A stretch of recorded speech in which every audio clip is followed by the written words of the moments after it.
The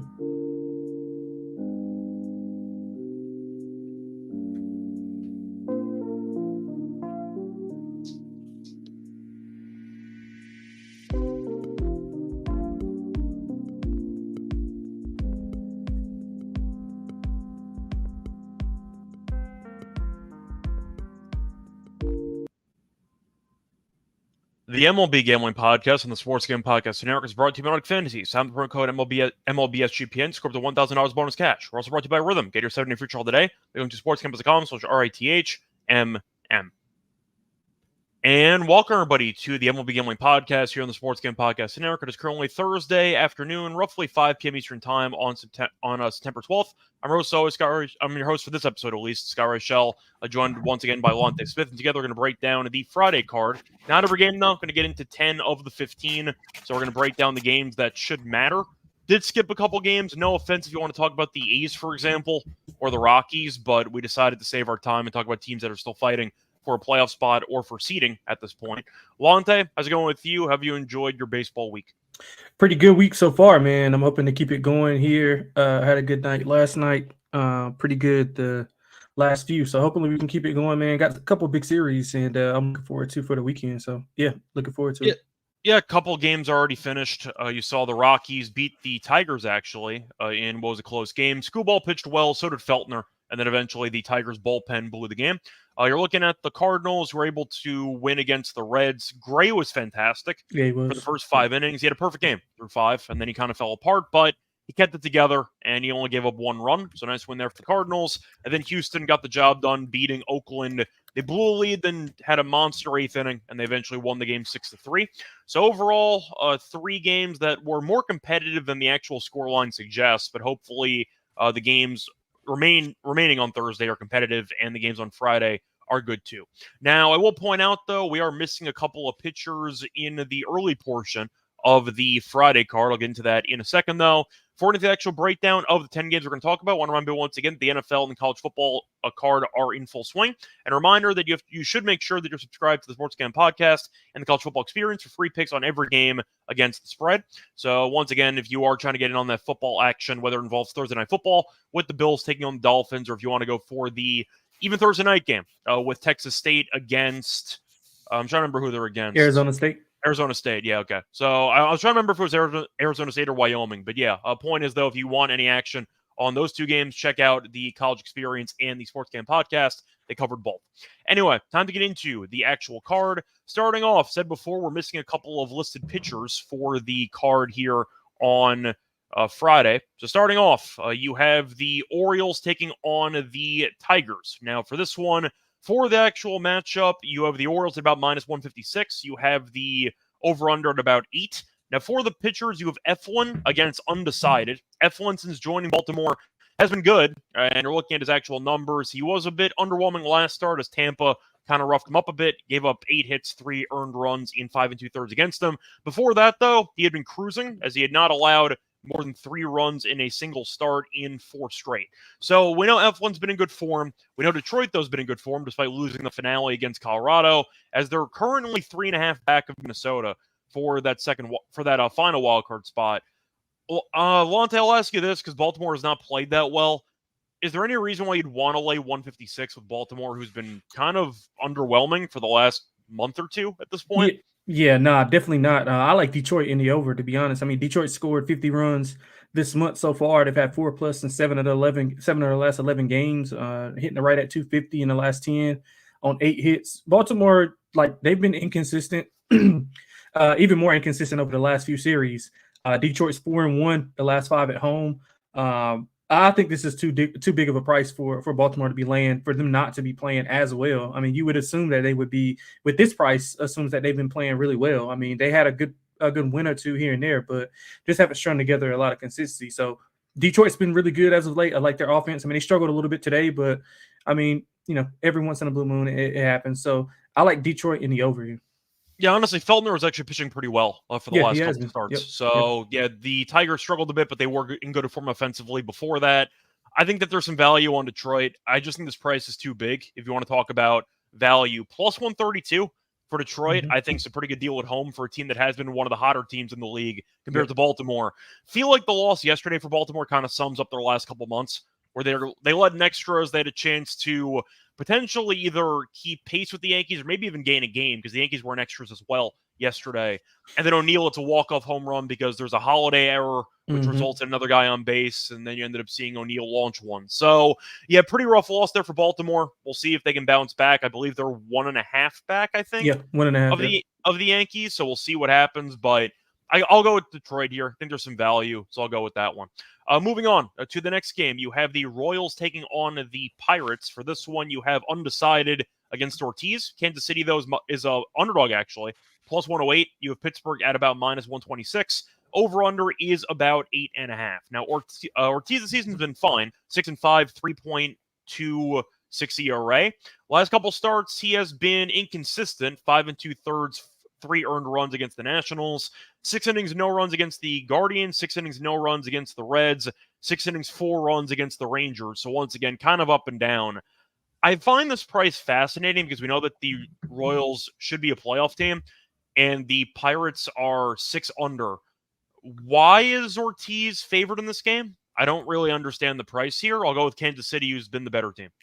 Yeah, I think, well, it's a combination of Pittsburgh winning 4 straight, 3 of those by 2+ runs, and they've won 7 of their last 10. I mean, they also played the Marlins and the Nationals. But yeah, that's true. That's true. But the Marlins have been feisty. They just didn't, they couldn't get it done in that specific series. And I think if you look at the last 8 road games for Kansas City, they're 1-7 in that. Both teams struggling to hit the ball a little bit. But I do lean to Kansas City, all that said, because I just think there's just a big talent discrepancy there. Regardless of who's pitching on the other side, I don't think it should be this big of a price, especially for Pittsburgh. So I'm going to go with Kansas City. I would lean towards a Kansas City team total to go over as well. I know they've been slumping a little bit, but I think they'll get out of that slump. They are, despite losing, 7 of their last 8 road games, they are 5-2 in their last 7. So, yeah, I think Kansas City is going to be the side here. I'll take them pretty big here. I just think it should be more than potentially a coin flip. I just think that plus 108 for Kansas City is a pretty insane price. If you want to put it at like minus 110, okay. But minus 115-ish. Yeah. 126 is just too high. So I'm going to go with Kansas City in that one. I'll actually lean to the under. Both teams I don't really trust offensively. And we know Kansas City offensively is a lot better at home than on the road. So I'll lean to the under in that game on the chance that Ortiz does not get totally shelled. But if Ortiz goes like 5 2/3, 3 runs, that might be enough to get both home, where Kansas City wins this game like 5-2. That wouldn't shock me. So I'll go with the under, and I'll go with the Royals in that one. Moving on to the next game. You have the Mets taking on the Phillies, one of the better games on the card. You have Quintana pitching against Nola, I believe. For the actual money line, the Phillies are around minus 155. The Mets are about plus 130. For the over-under, you have around 8.5. Now, we know that Philly has kind of regained their form offensively over the last few days, or at least with them sweeping the Rays. But they have been performing pretty well recently, so we'll see how they look. Currently 8 games ahead of the Mets. Shout out to the Mets, by the way, who are now officially 1 game clear of the Braves for a wild card spot. But you have Quintana pitching, who has been okay on the road. He has been good lately, though. He's given up less than... In the last 3 starts, he's given up a total of 1 earned run. So he has been very solid last 3 outings. Nola, we know, has been pretty solid for the entire season. 12-7, 3.41 ERA, but does have a 2.88 ERA at home. Last couple starts, though, he has been vulnerable. Did get shelled by the Marlins the last time out. 4 2/3, 9 hits, 4 earned. Did give up 2 runs against the Braves in his last home start. So he's been fine, but Quintana's been good, and the Mets have been one of the hotter teams in the league. I feel like 160 might be a bit steep here, or 155. I think you're looking at the Phillies being a worthy favorite, but I think the price is a little bit high. I'm going to go with the Mets here. I think the Mets have been in good form. I think that they have the potential, I'd say, to once again go on a bit of a heater, maybe not just in September, maybe even in October. So I'll go with the Mets in this one at this price. Kind of similar to my thoughts on the Royals, but of course the Royals are more of a talent, I'd say, play there. This one's just based on price. I think 160, 155 is too high. I'll go with the Mets. Yeah, so I'm gonna lean with I'm gonna lean the other way. I'm gonna lean with Philly. I don't really want to fade either of these teams. They've both been playing really good baseball as of late. They're both 8-2 in the last 10. My numbers have the Mets hitting 199 in the last 10. I don't know if that's terrible. They've been terrible.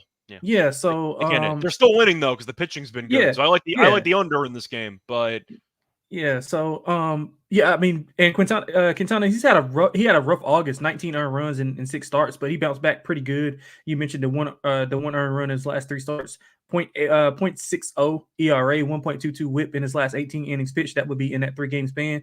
He's got a chance to win double digits, get double digit wins since 2019, if I'm not mistaken. So that's a big accomplishment for him there. Nola, 1 win in his last 10 starts. That's what I have. 3.48 ERA over that stretch. Home runs, he's allowed multiple home runs. Well, just to be clear, he's only received 1 win in his last 10 starts. Yeah, the Phillies have won 4 of his last 5. Yeah. Just specifically, just speaking on him. Just him getting a win. Yeah. He's had some home run issues. He's allowed a home run in 4 of his last 6. In 2 of those 4, he's allowed multiple. But at home, you mentioned the ERA, 2 or less in 5 straight. I think he can settle down and get things going to get a win here. So I'm going to lean with Philadelphia. They hit lefties pretty well, 274 versus lefties. So they should be fine there. The offense picked up, like you mentioned earlier. So I'm going to lean with the Phillies. I mean, I don't love it because I think the Mets are playing really, really good. They're one of those teams who are, they're catching fire late, like you see with a college basketball team going into March. I think that's the effect that they're having right now, which is on full display against Toronto when they were getting no hit through 9 and I think like 2/3, and they end up winning that game like 6-2. So I like the bullpen for Toronto is not very good, so that's kind of how that worked out. But definitely, but I lean to Philly. I mean, I don't love it, but I'm leaning that way. Yeah, I think it's just the price for me. I'll just take the Mets at that price point. Before we get into any of, we'll do one more actually. Moving on to the next game, you have the Red Sox taking on the Yankees. So you have Houck pitching against Schmidt. We know Schmidt hasn't really made many appearances since returning from the IL, but so far he has been fine. He's made 1 appearance, 4 2/3, no runs against the Cubs. So it could have been worse for his return to the rotation. For the actual money line, though, the Yankees are about -155 as well, and you're looking at the Red Sox being around +130. The over-under in this game is about 8.5. Now, Boston was in really bad form. They're only 2 games over 500, but they were able to beat the Orioles in 2 out of 3. So they have been better recently, winning 4 of the last 6. The Yankees, though, we know that they were able to salvage the series against Kansas City. Didn't look good in the process, but a win's a win.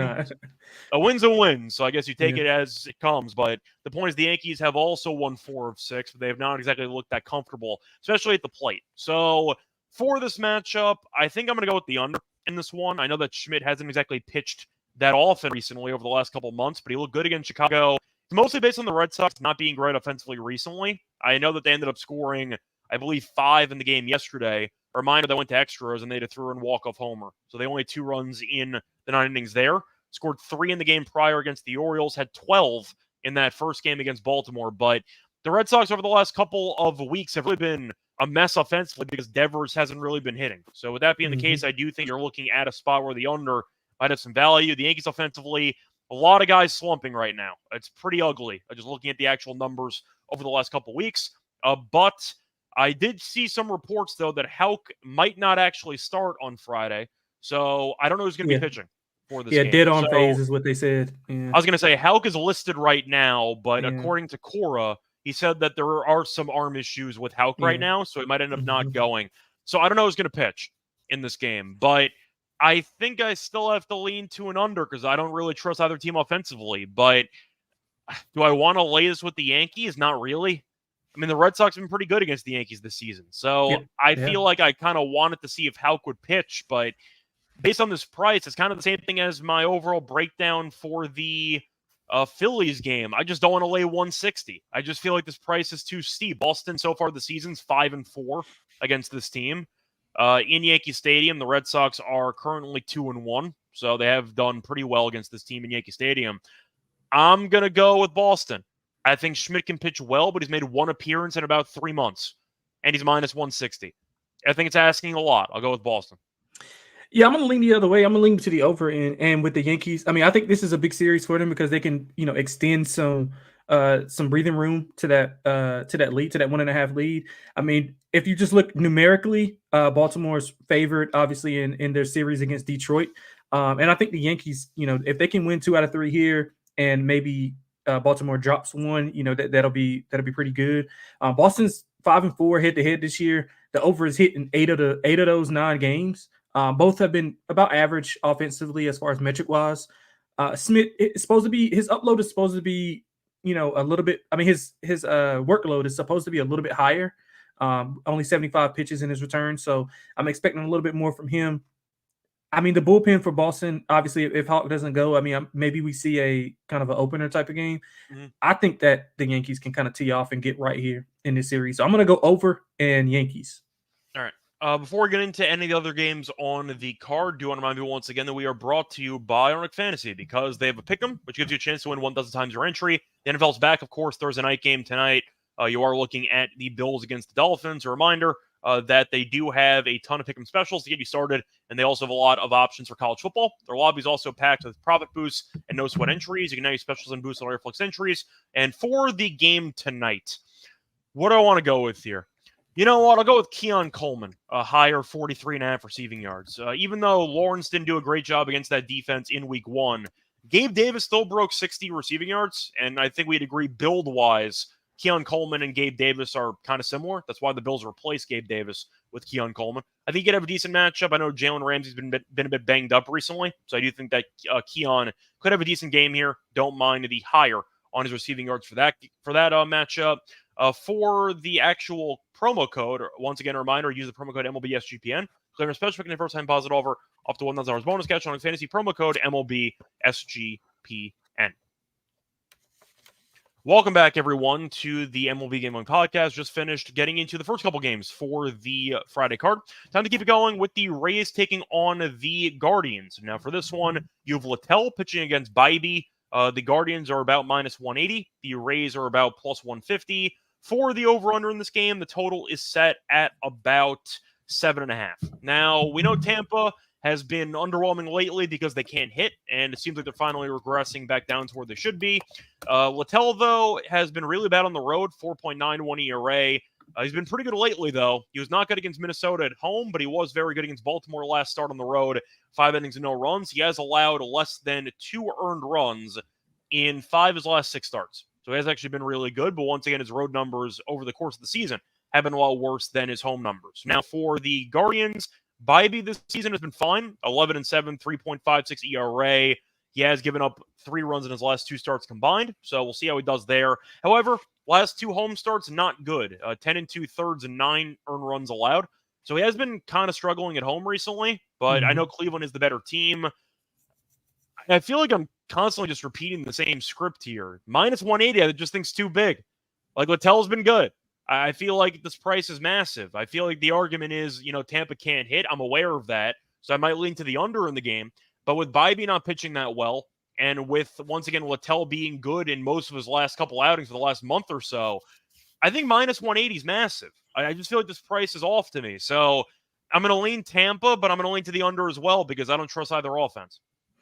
Yeah, I'm leaning to Tampa as well because I think the price is a little high, like you mentioned. I love the under, so I'll split a unit first 5 in full game. 3 unders in the head-to-head this year. 10 runs combined in those 3 games, so not much offense. I think 4 runs was the max that I think Tampa scored. I think Tampa won 4-2. That was the highest scoring game, which would get us under this number. Cleveland's under in 9 of their last 10. Tampa's under in 6 of their last 10. If you take away the White Sox series, which, I mean, why would you not? Cleveland's had 3 runs or less in 4 of their 7 games. Tampa Bay's had 3 or less in 6 of the last 10. Littell had been shaky on the road. He had 12 earned runs in 2 starts, but he followed it up with only 1 earned run in his last 2 starts that have been on the road. 1.99 ERA in his last 6, 1 or fewer in that span. So he's been pretty good. Bybee's been fine at home. His hit rate has been a little bit higher at home. Yeah. And you mentioned his home starts, his last 2 home starts. So yeah, I think that's a cause for concern and laying a big number like this. So I'm gonna lean Tampa, but I like the first 5 under. Love the full game under. Yep, we agree on that. Moving on to the next game, you have the Dodgers taking on the Braves. For this one, you have Knack pitching against Schwellenbach. For this one, the Dodgers and the Braves are about minus 110. For the over-under in this game, you have about 8.5. Now, Knack has been fine this season, 2-3, 3 flat ERA. Did pitch pretty well his last couple outings. He has given up 4 runs in his last 3 outings combined. So 15 innings, 4 total runs allowed. So he's been pretty solid. Schwellenbach has been better over the last couple of months, but Still a 5-7 record, so not much run support, but over the last couple starts, he was pretty underwhelming against Toronto. A lot of it wasn't his fault, though. 3 earned runs, 6 total runs allowed, so the defense didn't really help him out. Was pretty good before that, though, so we'll see how he does. But, yeah, the Braves I just don't think are a good baseball team. So I'll take the Dodgers. I think you're just getting a very good discount. Atlanta, we've seen alternating wins and losses for the last week or so. They got surpassed by the Mets in the division and in the wild card race. This team just doesn't seem to have it, and with the injuries they've suffered, I can understand it, but I feel like we talked about the Mets before, and even the Tigers, who are kind of going for it over the last couple of weeks, trying to make a final push, so to speak. But you have teams like Atlanta and teams like, I don't know, Minnesota that are doing the opposite. They're just falling apart right now, and I can't back them in -110. I get that Schwellenbach might be the better pitcher compared to Knack. Knack's been serviceable, and we know the Dodgers are the better team based on talent. Give him the -110. I think it's a good price for fading a Braves team that is starting to really implode. I'm going to go Atlanta first 5. I don't disagree with your handicap of the game. I mean, both teams have been 500 the last 10. I would trust. So it's kind of like I trust the Dodgers offense, obviously, over anybody, pretty much, but definitely over Atlanta. But I trust Swellenbach over Knack. So I'm going to go first 5. I think Swellenbach can be fine. He's not giving up more than 3 runs since July 26. He spent a lot of time pitching on the road, so he hasn't been at home a lot in the last few months. The only issue was which is like is keeping me off. He's had a low K rate. He's only had 5 Ks in his last 2 combined, and so that means he's giving up contact. The Dodgers are the wrong team to give up contact against. So I think the first time through, maybe second time through, he'll be fine. Maybe he can give up 1. Maybe 1. Thinking that he can get some help from his offense, which he hasn't done lately. So I'll go first 5, thinking they can get maybe 2 runs off of Knack, and it'll be a 2-1 game going into the 6th. So I like the first 5. I would lean first 5 under as well. All right. Moving on to the next game, you have the Reds taking on the Twins. For this one, the Twins are -215. The Reds are about +180. For the over-under in this game, the line is set at 8.5 or 8. Now, Ober's pitching against Aguilar. I believe I pronounced that right.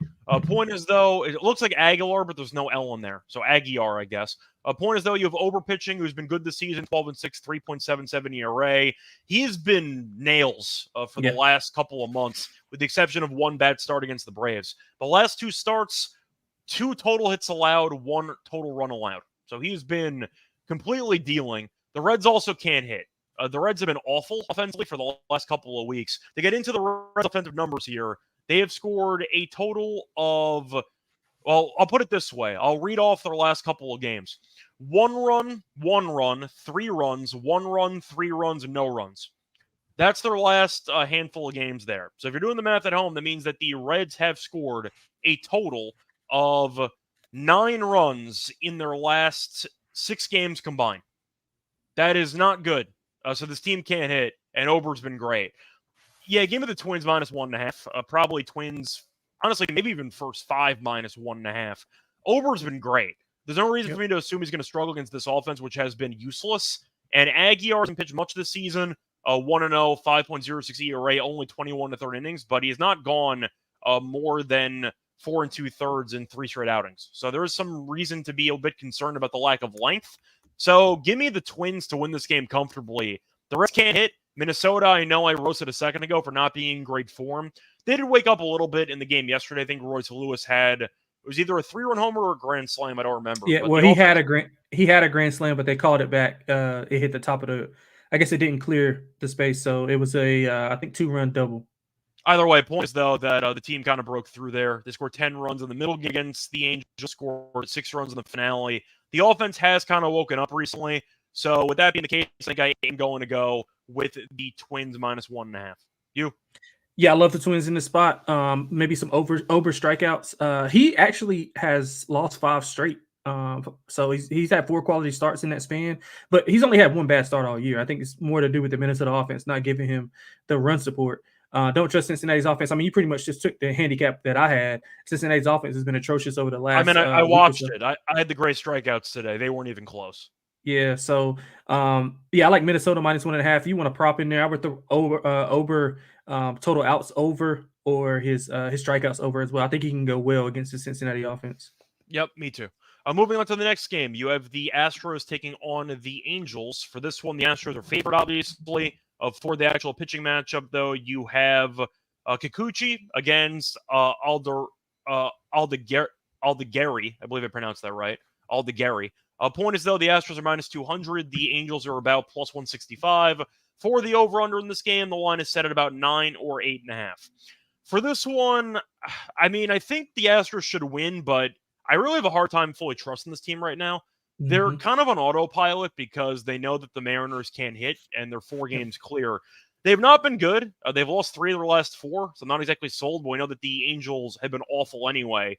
The Angels, though, have actually been decent offensively despite losing, as they have scored at least 4 runs in 6 straight. Yeah, so offensively they've been fine. So I think for this game, I might actually lean to the Angels, but I might be able to see some runs here. I think I'm going to lean to the over.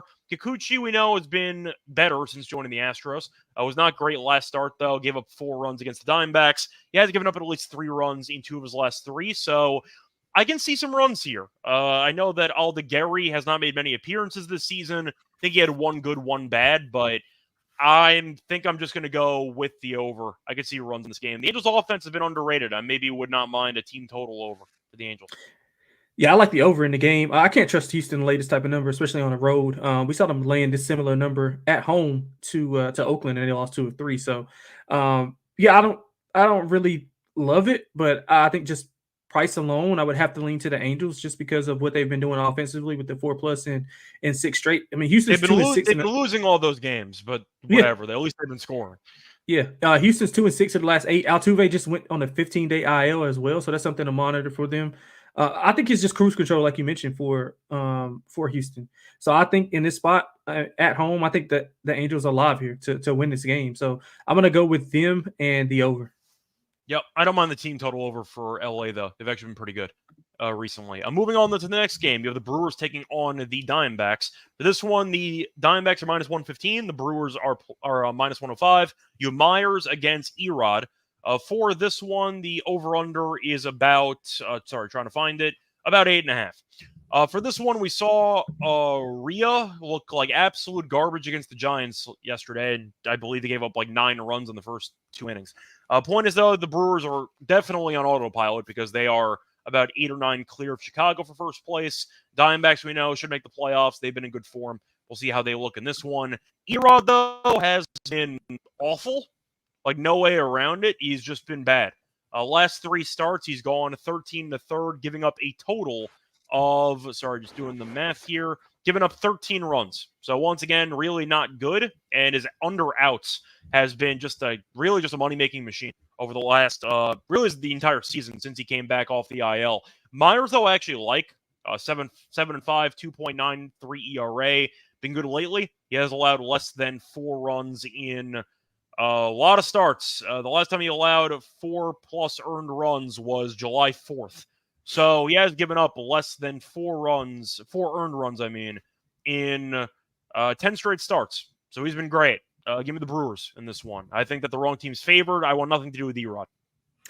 Yeah, so I thought I had Brandon Pfaadt going in the spot, so maybe they switched it up on me. But I like your side as well. Myers 2.22 ERA since the beginning of June, 3rd best in the majors. Hit rate has been a little bit high as of late, but I think Milwaukee, their struggles are similar to what Houston is.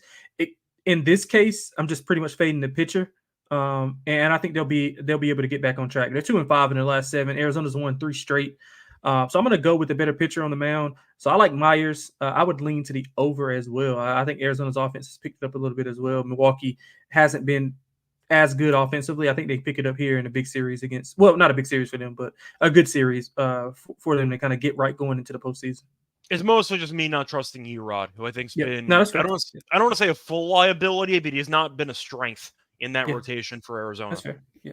Moving on to the last game that we're going to talk about, you have the Padres taking on the Giants.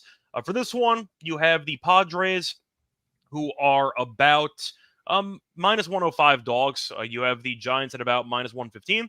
For the over-under, you have 6.5, which is not surprising because you have Cease against Webb. So we know Cease earlier this season was kind of up and down. Then he had the monster stretch for about a month. And then recently he's not been good again. Last 3 starts, he has gone 15 1/3, giving up a total of 11 earned runs. So he's not been very good. The Giants, though, we know have been kind of up and down all year. Seems like they're back on a potential hot streak because they were able to wake up offensively in the last couple games there against Milwaukee, or in the last game against Milwaukee. We'll see what happens in the game tonight. Point is, though, the Giants at home are 41-33. We know that Webb at home is insane, and we know that Cease has not been good lately. San Diego's also another team that's kind of been on autopilot recently because they are 82-65.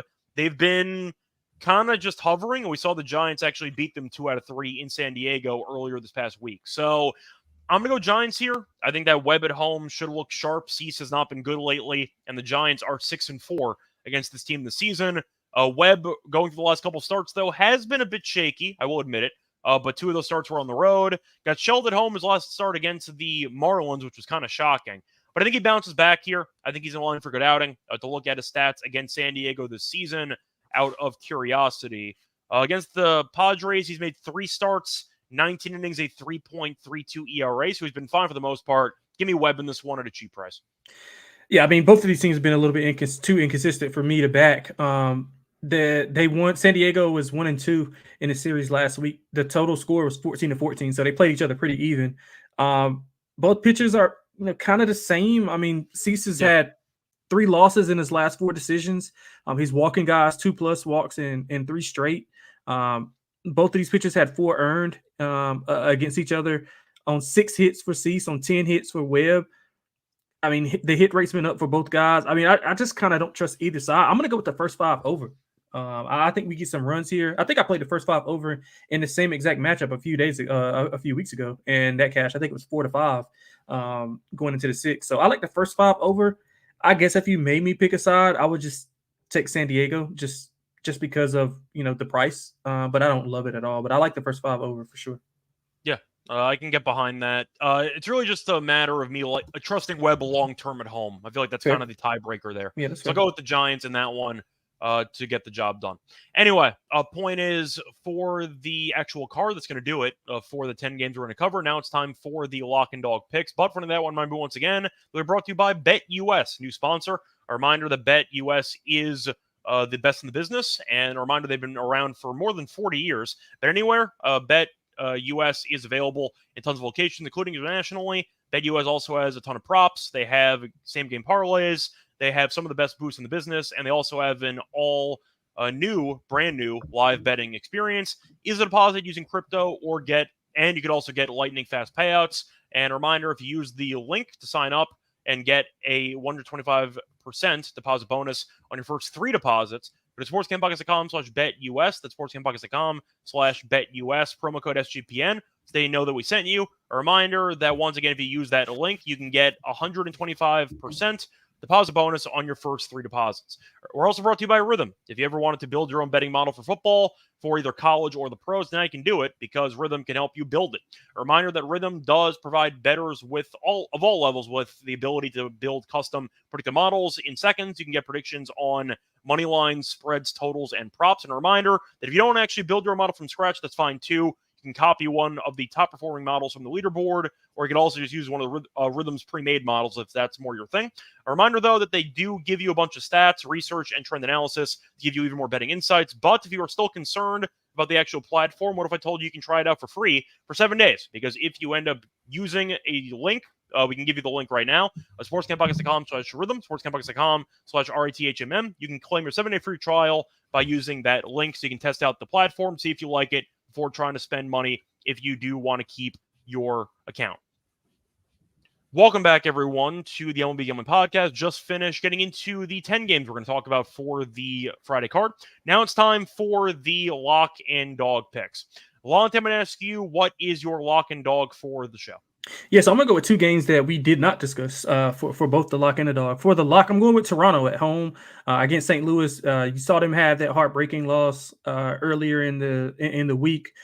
Feddy's on the mound, hasn't been good since he's been in St. Louis. 4.30 ERA since joining them. 4+ runs in 3 of his last 4 road starts. Gosman's obviously been better on the road than he has at home this year. But since the All-Star break, I mean, he's 6-3. He's got a 3.36 ERA. He had a 4.6 pre-All-Star. He's allowed 3 or less in 6 straight. I trust him to kind of get it done against St. Louis, who they had a good game today, but I think Gosman can be fine against them. So I'm going Toronto. That should be minus 130, minus 135. I think it's good all the way up to minus 145 for the lock. For the dog, I'm going to go to Seattle, man. I think it's an overreaction of what we're seeing. I think DeGrom's going to go, is what reports are saying. I don't know how long he's going to go, but he's expected to go. Yeah, obviously. So, I mean, Seattle swept them in the June series. Texas is a little bit overrated right now. I think they had a good month. They're 6-4 this month. They were outscored 20-4 in their last two, though. Seattle, if you want to know if you want to sum up Seattle's season, we can just kind of look at their last, 4-7. Let's look at their last 11 games. They lost 3, they won 3. And then they alternated losses in the last 4. So loss, win, loss, win. That's pretty much their season. But I think just a bit of overreaction. I'm playing the number, not really just a fade of DeGrom and Texas here. Seattle should be okay at home. And I like them to get it done here. Okay. You know what the price is on that again? That should be plus 106, plus 107. I like it all the way down. As long as they got a plus beside it, I like it. Yeah, we'll count it. I know that Terrell would probably give you a hard time for it, but I'm going to let it slide. Winner is a winner. Yeah, it counts. It all spends the same. Yeah. Looking at my actual lock for the show, it's minus 150. Damn it. I was hoping to get the Reds team total under 3.5, but unfortunately it's minus 150, so I can't take that on ESPN bet. I think instead I'll just go for it. It's actually even money. I'll take it. Give me the Twins minus 1.5. At even money, I think it's a good deal. You're looking at the Twins once again, who have not been great recently, but offensively they did wake up a bit against the Angels in the last 2 games. The Reds, I said before, they can't hit, and you have Aguilar pitching, who has not pitched much and doesn't go much length. But Ober's been incredible. I'll back him. I think he'll be in line for a good start here, especially against this offense, which has completely just, I'd say, free fault at this point. So I'm going to go with the Twins minus 1.5 as my lock at even money. For my dog, you know what? I'll go based on price. It's going to be a dangerous play, but I do like it. Give me the Dodgers minus 1.5 at plus 155. I know Schwellenbach, you could argue, is better than Knack, but both pitchers have, I'd say, pros and cons about them. But the Dodgers are the better team. Braves are falling apart. They might not make the playoffs at this point. And just looking at the recent form and their inability to hit on a regular basis, I'll take Ohtani, Betts, and Freeman to do some damage against this team. So I think it's a good price, though, getting the Dodgers, who are definitely more talented and definitely in a better spot based on record.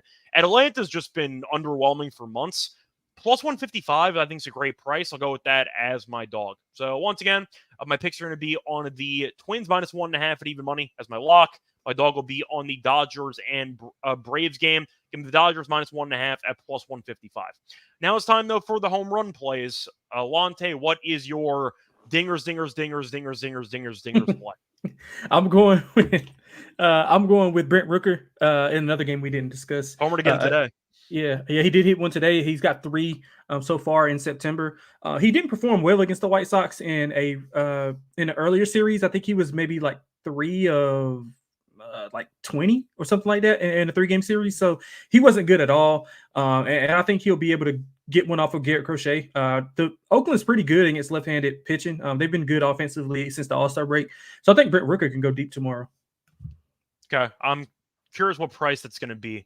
Probably somewhere in the 4-1 range, if I had to guess. I would say like 450. Yeah, I would say like 450. Yeah, sounds about right.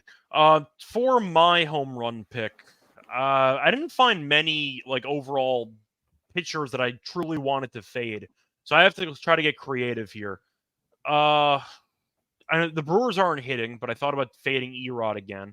Thought about fading Gamble, but I know he went on paternity leave. He should be back for this one. Thought about maybe going with, who did I want to fade potentially? Cabrera's been terrible, but hasn't given up a home run 2 straight starts. I know you mentioned Nola. He has given up some home runs, but the Mets haven't been hitting either. So he has. I know the Mets can't hit, though, at least based on the last couple of weeks. So I am kind of on the fence here. Let me just quickly see what Schwellenbach's numbers are, because you mentioned that he's pitching to contact recently. Yeah, he has. No home runs in 3 of the last 4. So once again, I'm kind of stuck. I'm trying to find a guy to fade here. Yeah, you know what? I think for this one, I am going to fade Gomber. Yeah. For the Cup, I thought about it, but it is a lefty-lefty. I'm kind of wondering if I want to go for a righty in this one. Let me just quickly see if I could find somebody that I want to go with for the Cubs game. Suzuki. Suzuki, no, I don't think he has enough power. I want somebody with a bit more pop. I thought about maybe going with Paredes, but he hasn't Yeah, homered in a while, so I thought about yeah, maybe he going with hasn't. him. But I feel like it's a decent spot if you want to talk about a guy that has some power, a guy that I think can definitely torch lefties. He's been significantly better against lefties than righties this season, batting 284 compared to 215 against righties. Better on the road as well than at home. I think he's going to be my pick. Give me Paredes on the Cubs. It's in Coors, so maybe he'll just launch a hanging curveball by Gomber or a slider. Give me Paredes as my choice for the home run option for the Friday card. Anyway, that's going to wrap it up for this episode. Reminder, we're back once again tomorrow to get into the Saturday games. Until next time, you can find me on Twitter at Reichel Radio. Find me on the WNA show as well. Episode tonight with Terrell. Find me on the tennis show as well.